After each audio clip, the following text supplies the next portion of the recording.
Hi everyone, welcome to our channel my technical. आज की इस वीडियो में हम लोग एक नए वैकेंसी के बारे में डिस्कस करने वाले हैं जो माइनिंग इंजीनियरिंग वाले स्टूडेंट के लिए आई हुई है। ये वैकेंसी आई है फ्रॉम एनएमएल यानी एनटीपीसी माइनिंग लिमिटेड। तो एनटीपीसी माइनिंग लिमिटेड ने वैकेंसी निकाली है for the post of mining overman, mining incharge, mechanical supervisor, electrical supervisor, vocational training instructor, junior mine surveyor and mining sardar. Total 7 post पे ये vacancy आई हुई है। पहले ये जान लेते हैं कि एनएमएल आखिरकार है क्या। तो बेसिकली एनएमएल एक एनटीपीसी की फुली ऑन सब्सिडरी है जो कि माइनिंग भी करती है। इसके टोटल 7 ब्लॉक्स हैं in the states of Jharkhand, Orissa and Chhattisgarh.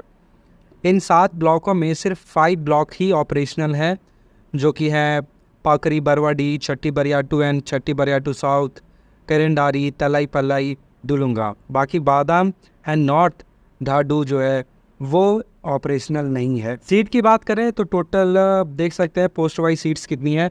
Mining ओवरमैन की बात करें तो इसमें टोटल 67 सीट्स हैं। अनरिजर्व यानी जनरल के लिए 30, एससी के लिए 9, एसटी के लिए 23, ओबीसी के लिए 1 और ईडब्ल्यूएस के लिए 4 सीट्स अवेलेबल हैं। बात करी जाए अगर मैगजीन इंचार्ज पोस्ट की तो इसके लिए टोटल 9 यहाँ पे सीट्स हैं, जिसमें यूआर यानी अनरिजर्व के लिए 9 सीट है, एससी, एसटी, ओबीसी और ईडब्ल्यूएस के लिए एक भी सीट नहीं है। इसके अलावा अगर हम लोग बात करते हैं मैकेनिकल सुपरवाइज़र, इलेक्ट्रिकल सुपरवाइज़र हम लोग छोड़ रहे हैं। नेक्स्ट अगर बात करी जाए वोकेशनल ट्रेनिंग इंस्ट्रक्टर की तो इसमें टोटल सीट्स जो है वो 8 है और वो भी अनरिजर्व के लिए है। एससी, एसटी, ओबीसी और ईडब्ल्यूएस के लिए सीट्स नहीं है। इसके अलावा अगर मैं बात करूँ नेक्स्ट जूनियर माइन सर्वेयर की, तो जूनियर माइन सर्वेयर के लिए टोटल 3 पोस्ट आए हुए हैं और तीनों के तीनों पोस्ट जो है वो अनरिजर्व हैं। नेक्स्ट है माइनिंग सरदार। माइनिंग सरदार के टोटल 3 सीट्स है और ये तीनों की 3 सीट्स सिर्फ एसटी के लिए है, यानी अनरिजर्व, एससी और ओबीसी और ईडब्ल्यूएस के लिए कोई भी सीट्स सरदार के लिए नहीं है। सिर्फ और सिर्फ एसटी के 3 माइनिंग सरदार के सीट्स पे वैकेंसी आई हुई है। नेक्स्ट की बात करते हैं क्वालिफ़िकेशन की, योग्यता के बारे में। तो यहाँ पे देखिए, अगर आप माइनिंग ओवरमैन या माइनिंग इंचार्ज के लिए अप्लाई कर रहे हैं तो आपके पास मिनिमम क्वालिफ़िकेशन में होना चाहिए डिप्लोमा इन माइनिंग इंजीनियरिंग, जिसमें आपके कम से कम 60% होने चाहिए। लेकिन अगर आप एससी या एसटी हैं तो जो भी आपके एकेडमिक क्वालिफ़िकेशन में जितना भी पासिंग मार्क्स सिर्फ होता है, अगर आपके पास उतना है तो आप एलिजिबल हैं। इसके अलावा आपको क्या चाहिए, डिप्लोमा प्लस आपको चाहिए ओवरमैन का सर्टिफिकेट। ये रिस्ट्रिक्टेड वाला नहीं होना चाहिए, ये यूआर होना चाहिए, क्योंकि इसके बगल में कुछ भी नहीं लिखा हुआ आर ना ही यूआर। इस केस में हमेशा मानना है कि जो ओवरमैन सर्टिफिकेट मांगा जा रहा है वो यूआर है। इसके अलावा क्या चाहिए, इसके अलावा चाहिए फर्स्ट एड सर्टिफिकेट। तो ये 3 जो है आपके पास ये चीज़ें होनी चाहिए फॉर अप्लाइंग माइनिंग ओवरमैन पोस्ट के लिए एंड मैगजीन इंचार्ज पोस्ट के लिए। नेक्स्ट अभी बात करते हैं वोकेशनल ट्रेनिंग इंस्ट्रक्टर के लिए। तो वोकेशनल ट्रेनिंग इंस्ट्रक्टर के लिए देखिए, जो मिनिमम क्वालिफ़िकेशन है वो होना चाहिए डिप्लोमा इन माइनिंग या फिर इलेक्ट्रिकल या फिर मैकेनिकल इंजीनियरिंग। इसमें आपको कम से कम 60% मार्क्स आपके आने चाहिए from the state technical board और रिकॉग्नाइज्ड इंस्टीट्यूट। लेकिन अगर आप एससी या एसटी हैं तो आपके एकेडमिक क्वालिफ़िकेशन के लिए जितना भी मिनिमम मार्क्स पास होने के लिए चाहिए उतना अगर आपके आए हुए हैं तो आप इसके लिए अप्लाई कर सकते हैं इस पोस्ट के लिए। डिप्लोमा के बाद क्या होना चाहिए, आपके पास ओवरमैन का सर्टिफिकेट या फिर फोरमैन का सर्टिफिकेट होना चाहिए। यह रिस्ट्रिक्टेड भी हो सकता है या फिर अनरिस्ट्रिक्टेड भी हो सकता है। प्लस आपके पास क्या होना चाहिए, फर्स्ट एड सर्टिफिकेट होना चाहिए। इतना ही नहीं, आपके पास 5 साल का वर्किंग एक्सपीरियंस भी होना चाहिए और आपकी एज कम से कम 30 साल होनी चाहिए, तभी आप वोकेशनल ट्रेनिंग इंस्ट्रक्टर की पोस्ट के लिए अप्लाई कर सकते हैं। नेक्स्ट बात करते हैं जूनियर माइन सर्वेयर पोस्ट के लिए क्या एलिजिबल क्वालिफ़िकेशन होनी चाहिए। तो इसके लिए भी क्या होना चाहिए, डिप्लोमा इन माइन सर्वे या फिर माइनिंग या फिर सिविल इंजीनियरिंग, इसमें आपके 60% मार्क्स होने चाहिए। एससी एसटी कैंडिडेट हैं तो आपके पास मार्क्स अगर आए हैं तब भी आप भर सकते हैं। इसके अलावा आपके पास होना चाहिए surveyor certificate of competency under coal mines regulation, ये आपको याद रखना है। इसके अलावा जो लास्ट पोस्ट है वो है माइनिंग सरदार की। इसके लिए यहाँ पे बोला गया है कि आपके पास कम से कम 10th पास होना चाहिए, मैट्रिकुलेशन होना चाहिए। मिनिमम मार्क्स जो एकेडमिक क्वालिफ़िकेशन के लिए होता है पास करने के लिए उतना आपके पास कम से कम होना चाहिए। प्लस आपके पास माइनिंग सरदार का सर्टिफिकेट होना चाहिए। ये अनरिस्ट्रिक्टेड ही यहाँ पे चाहिए होगा, क्योंकि यहाँ पे कुछ भी रिस्ट्रिक्टेड या अनरिस्ट्रिक्टेड शब्द यहाँ पे नहीं लिखा हुआ है, तो यहाँ पे अनरिस्ट्रिक्टेड यानी UR ही चाहिए होगा, एंड फर्स्ट एड सर्टिफिकेट चाहिए। नेक्स्ट अभी हम लोग बात करते हैं एज लिमिट के बारे में। एज लिमिट क्या होना चाहिए? देखिए, कैंडिडेट्स का जो एज होना चाहिए कम से कम 18 साल का एज होना चाहिए। कब ये काउंट करना है? कट ऑफ डेट के अकॉर्डिंग काउंट करना है। कट ऑफ डेट क्या होगा?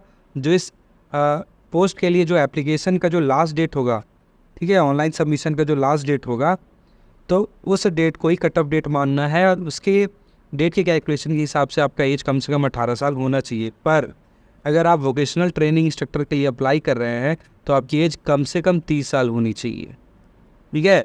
बाकी अदर पोस्ट के लिए जो बाकी 6 पोस्ट बचे हुए, इसके लिए कम से कम आपकी एज जो है 18 साल होना चाहिए, लेकिन वोकेशनल ट्रेनिंग इंस्ट्रक्टर के लिए आपकी कम से कम एज 30 साल होनी चाहिए। तो ये हुआ मिनिमम एज। मैक्सिमम एज या अपर एज लिमिट क्या है? अपर एज लिमिट जो है वो 30 साल है, लेकिन ये जो अपर एज लिमिट है वोकेशनल ट्रेनिंग इंस्ट्रक्टर के लिए एप्लीकेबल नहीं होगा, ठीक है। बाकी जो पोस्ट है जैसे mine overman, magazine incharge, mining sardar, इन सब पोस्ट के लिए जो मैक्सिमम एज लिमिट होगी वो 30 साल होगी, लेकिन वोकेशनल ट्रेनिंग इंस्ट्रक्टर के लिए जो मिनिमम एज है वो 30 साल होनी चाहिए। ये आपको फ़र्क याद रखना है। इसके अलावा अपर एज लिमिट अगर बात करी जाए वोकेशनल ट्रेनिंग इंस्ट्रक्टर की कितनी होगी, क्योंकि 30 साल तो इसका कम से कम एज होना चाहिए। अपर एज लिमिट कितना होना चाहिए इसका? तो इसका होना चाहिए 40 साल। इसके अलावा आपको एज रिलैक्सेशन भी यहाँ पे दिया जा रहा है। अगर आप OBC नॉन क्रीमी लेयर में आते हो तो 3 साल का रिलैक्सेशन मिलेगा। SC या ST में आते हो तो 5 साल का रिलैक्सेशन मिलेगा। अगर आप प्रोजेक्ट अफेक्टेड पर्सन है या लैंड हाउसटी हैं तो आपको एडिशनल 5 साल का आपको मिलेगा एग्जेम्पशन। लेकिन आपको ये ध्यान रखना होगा कि जो प्रोजेक्ट अफेक्टेड पर्सन या लैंड हाउसटी हैं वो NTPC या एनिमल के कोल माइनिंग प्रोजेक्ट जो में बिलोंग जो करते हैं उन्हीं लोगों के लिए एडिशनल 5 ईयर्स का रिलैक्सेशन यहाँ पे मिलेगा। नेक्स्ट यहाँ पे कुछ इंपॉर्टेंट नोट यहाँ बताया गया है कि जब भी आप वोकेशनल ट्रेनिंग इंस्ट्रक्टर पोस्ट के लिए आप एक्सपीरियंस जमा कीजिएगा, 5 साल का एक्सपीरियंस उसमें चाहिए ना, कि 5 साल का एक्सपीरियंस काउंट करने के लिए आप कोई सा भी ऐसा सर्टिफिकेट आप सबमिट नहीं कर सकते हैं जो कि अप्रेंटिसशिप करते हुए आपको गेन किया गया है या वोकेशनल ट्रेनिंग पीरियड में जो आपको एक्सपीरियंस मिला है, तो ये सर्टिफिकेट को आप एज अ वर्किंग एक्सपीरियंस में काउंट नहीं कर सकते हैं for applying for the post of vocational training instructor. Next बात करी जाए सैलरी की, तो माइनिंग सरदार को छोड़कर सभी पोस्ट की जो कंसोलिडेटेड फिक्स्ड मंथली पे है वो 50,000 है, वाइल माइनिंग सरदार के लिए जो कंसोलिडेटेड फिक्स्ड मंथली पेमेंट होगा वो होगा 40,000। इसके अलावा कंपनी की तरफ से एकोमोडेशन या HRA भी दिया जाएगा। इसके अलावा मेडिकल फैसिलिटीज़ भी दी जाएगी। इंगेजमेंट की बात करी जाए, पीरियड ऑफ इंगेजमेंट यानी जो आपका कार्यकाल होगा वो कितने सालों का होगा, तो यहाँ पे आपको जो जॉब लगेगी, फिक्स टर्म जो एम्प्लॉयमेंट यहाँ पे दिया जा रहा है वो 3 सालों पे ही दिया जा रहा है। इसके अलावा अगर आपका परफॉर्मेंस अच्छा होता है, ऑर्गेनाइजेशनल का रिक्वायरमेंट होता है, तो आपको फर्दर 2 साल का एक्सटेंशन भी मिल सकता है। तो ये तो हो गया salary, period of engagement, necessary qualification. Next अब बात करते हैं सिलेक्शन प्रोसेस कि कैसे आपका चयन होगा इस पोस्ट की। सिलेक्शन प्रोसेस काफ़ी सिंपल है। इसमें 2 तरह के टेस्ट होंगे, पहला होगा रिटन टेस्ट और दूसरा होगा स्किल टेस्ट।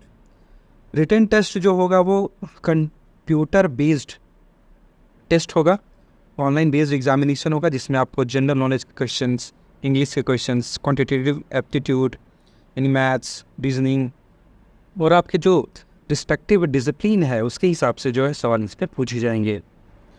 रिटन टेस्ट को क्वालिफाई करने के लिए जो क्वालिफाइंग मार्क्स है वो 40% आपके आने चाहिए for general and EWS candidates, while SC ST and OBC candidates के लिए 30% मार्क्स आपके आने चाहिए।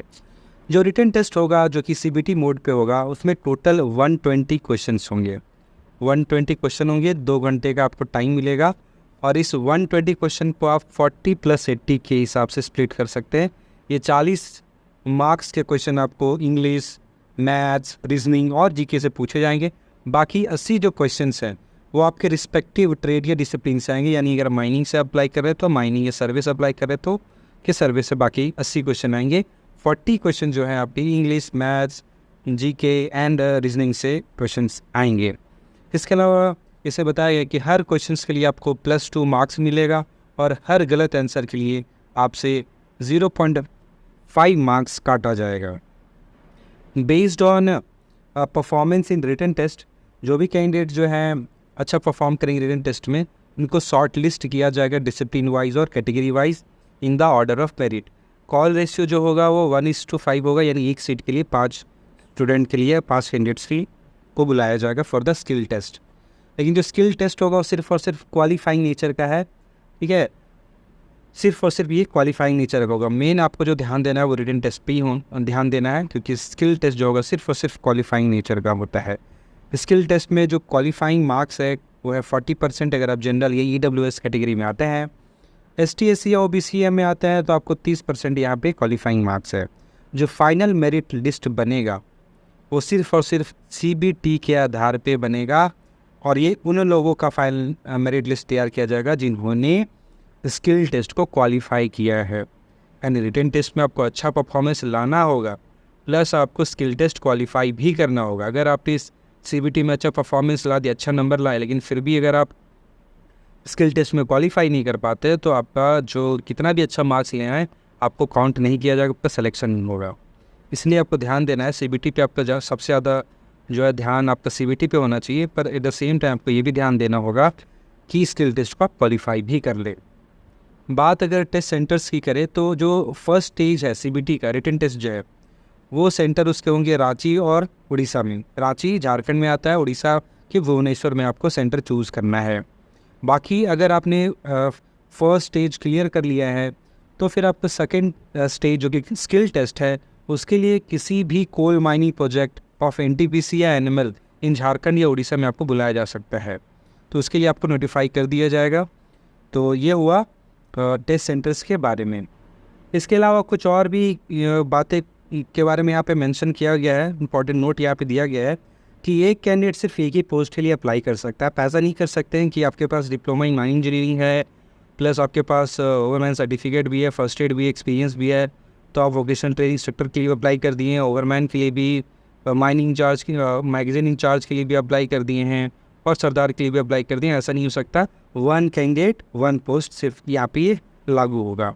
इसके अलावा जैसे ही आपका फाइनल मेरिट लिस्ट में नाम आ जाता है तो ज्वाइनिंग से पहले आपको IME कराया जाएगा, यानी इनिशियल मेडिकल एग्जामिनेशन होगा NTPC या एनिमल के किसी हॉस्पिटल पे, वहाँ पर फिट होने के बाद ही आपको यहाँ पे ज्वाइनिंग दी जाएगी। इसके अलावा कुछ स्पेशल रिलैक्सेशन दिया गया उन कैंडिडेट्स के लिए जिन्होंने जो है फॉर्म भरा था इससे पहले। NTPC का रिक्रूटमेंट जो आया था NML/01/2023, ये वैकेंसी में अगर आपने अप्लाई किया था और आपको एडमिट कार्ड इशू हुआ था तो आपको कुछ स्पेशल यहाँ पे रिलैक्सेशन मिला है। वो क्या है कि सबसे पहला आपको फ़ी देने की ज़रूरत नहीं है। अगर आपने इससे पहले वाला जो नोटिफिकेशन आया था उसको आपने अप्लाई किया है, आपका एडमिट कार्ड आया था, तो आपको यहाँ पे फ़ी पेमेंट करने की ज़रूरत नहीं है। दूसरा, आपको रिलैक्सेशन मिल रहा है अपर एज लिमिट में। अपर एज लिमिट का जो कैलकुलेशन जो होगा इस वैकेंसी के लिए वो कट ऑफ डेट के हिसाब से होगा, ठीक है। और ये कट ऑफ डेट क्या है? ये कट ऑफ डेट है लास्ट डेट ऑफ एप्लीकेशन का सबमिशन। जो इस फॉर्म का भी मैं लास्ट में बताऊंगा कि कौन से डेट को आपको जो अपना एप्लीकेशन है सबमिट कर देना है, वही इस नोटिफिकेशन के लिए कट ऑफ डेट होगा इस पूरे एज लिमिट के लिए। पर वैसे कैंडिडेट जिन्होंने इससे पहले वाले जो वैकेंसी आई थी NTPC NML का उसमें अप्लाई किए थे, आपका अपर एज लिमिट का जो कैलकुलेशन होगा उसका जो कट ऑफ डेट होगा ये होगा 31/12/2023, यानी इसमें भी आपको 1 साल का यहाँ पे ये रिलैक्सेशन मिल रहा है। तो नेक्स्ट बात कर लेते हैं जो कि सबसे लास्ट इम्पॉर्टेंट बताया गया इसमें बात कि जो आपका ऑनलाइन सबमिशन ऑफ एप्लीकेशन का जो ओपनिंग डेट है वो आज से शुरू हो रहा है 17/7/2024, और जो लास्ट डेट होगा वो कब है? वो 5 अगस्त 2024 11:45 PM ये लास्ट डेट है आपको फॉर्म फिलअप करने का। आई होप आपको ये वीडियो पसंद आएगा। पसंद आए तो वीडियो लाइक करें, चैनल को सब्सक्राइब करें। अगर इसकी आपको PDF चाहिए तो डिस्क्रिप्शन में दिए गए टेलीग्राम लिंक या व्हाट्सअप हमारे चैनल पे ज्वाइन कर सकते हैं, जहाँ पर मैं इसकी PDF आपको प्रोवाइड कर दूंगा। मिलते हैं एक और ऐसे ही वीडियो में। टिल देन एज ऑलवेज, जय हिंद, जय भारत।